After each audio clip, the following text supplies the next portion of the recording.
So basically, Coordination.Party kit is something that the collective is going to be launching at ETH Denver this year. Let me share my screen real quick and take you all through it. Can you all see my screen?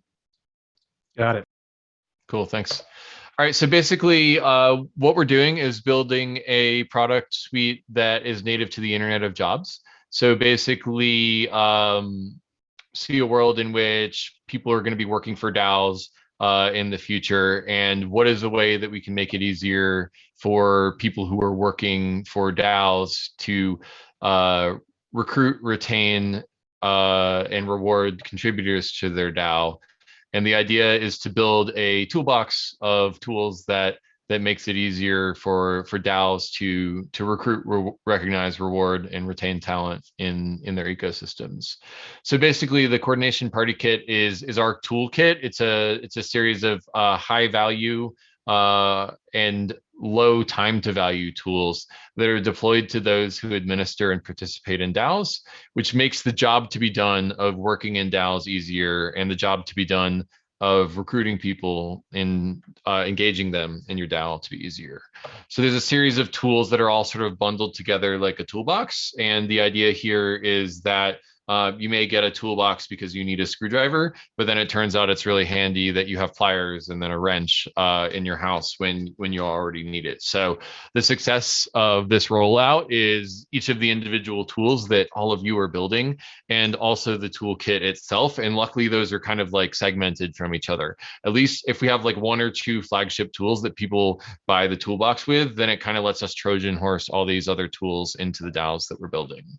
So this is just kind of less a build of its own, but it's more of a new way of wrapping up all of the different builds the Moonshot Collective is doing. So the first one is tip.party, which basically allows you to reward people for showing up to calls, and it makes it easy to collect a bunch of addresses and drop tokens to those addresses. The market size of tip.party is anyone who goes to events and is DAO native enough to collect tokens. So quite large as DAOs start to take over the world.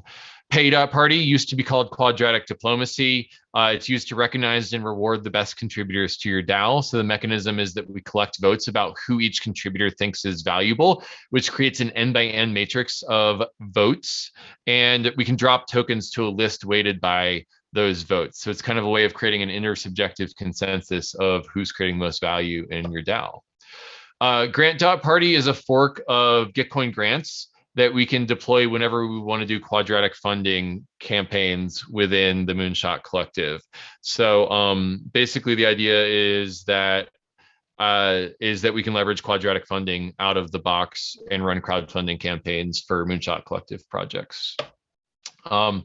The next tool that we've been working on is TokenStream.Party, which allows us to grant stable income to DAO contributors. But if they stop showing up, they don't get paid anymore. So it's like streams that fill up, and then you can withdraw them if you are going to be like if you've actually been working for that DAO, and then you just like if you don't show up, you don't get paid anymore. So the market size for this is basically all DAO contributors.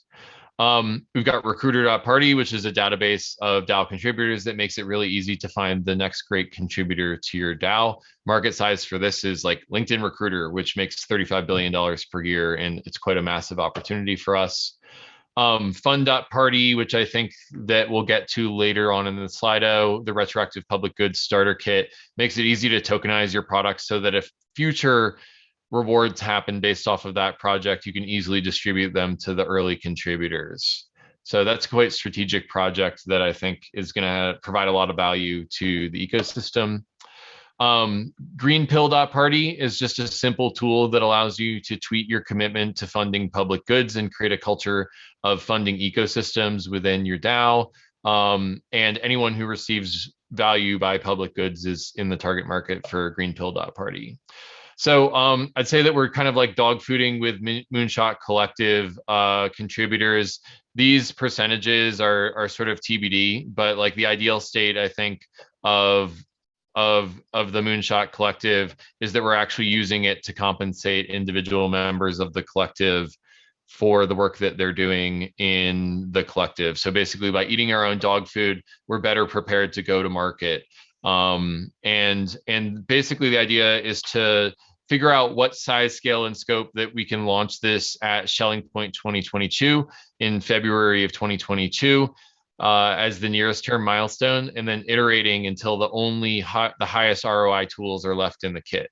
So basically, I see this sort of cycle in which we deploy a new tool in the toolbox, and then we test it with a bunch of people, and we either take it out of the toolbox if it's not working, or we double down on it in the toolbox from there. So and the idea is that the whole kit is bundled together and deployed into Gitcoin DAO, but then also other DAOs that need to recruit, recognize, retain, and reward contributors. So needs that we have across the collective, basically Moonshot Collective, we're hiring a product manager right now, looking for designers and engineers to dig in on each of these individual tools. And basically from there, the idea is to have on-site experiment coordinators at ETH Denver 2022 that are actively giving demos and marketing these tools to the Ethereum ecosystem. So would love to get your help with the go-to-market. What would have to be true for 10 DAO leaders to take Coordination.Party kit home to their DAOs? That's my challenge back to the collective. If we can get 10 people taking the Coordination.Party kit back to their DAOs and using it in their own DAOs, I think that that's a hugely monumental achievement right there. And that's kind of like what the goal is for Coordination.Party kit. If you want to be involved in the build out, there's some Telegram channels that I'm just going to put in the Zoom chat right here that you can join if you are interested in being involved in any of the individual builds. So check out those Telegram channels, show up, join the planning meetings, and earn tokens for building tools for distributing tokens. It's going to be pretty fun. Word. So I also have a question for you before I start this one. On the coordination kit, thinking of something small that we just need, like I mentioned it in a call earlier, like a better multi-sender. And if we built a better multi-sender and we hooked it up, it may not even be part of the toolkit, or maybe it would be part of the toolkit, but just kind of like floating that as a question of just like, how do you know when it's a good thing to put in the toolkit? Right? Is it usefulness for us? Is it usefulness for other DAOs? Like, what are we really trying to get in terms of like product market fit? If it's useful for us, is that good enough, or is there more to it? I think that like finding out that it's useful for us is a pretty high signal thing. Yeah, so like Austin, you and I should just discuss it. Like what I really want is whoever the product manager we hire can like make that trade-off call, but like maybe me and you can kind of figure that out for now. But specific, like let's just run through an example. The multi-sender is the reason you don't want to use multisend.app because they charge 0.09 ETH every time we use it. That's part of it. Yeah. There's like two small features that I want to add to it. And the fact that they're charging us 0.9 ETH in something that we could build in a weekend. Like Bliss is on the call. He could put that together in 4 hours probably. Mm-hmm. But it's like, is it worth it? Should we rebuild it? Should we keep paying the 0.9 ETH? Does everyone want to keep paying the 0.9 ETH? If we built it, would we get product market fit? So it's just like a question of, just kind of an open question in my mind about how we surface and kind of attack different ideas. Totally. Yeah, let's put a pin in that. Hopefully by the next time we have this call, we'll have a full-time product manager whose job it is to answer that. Dope.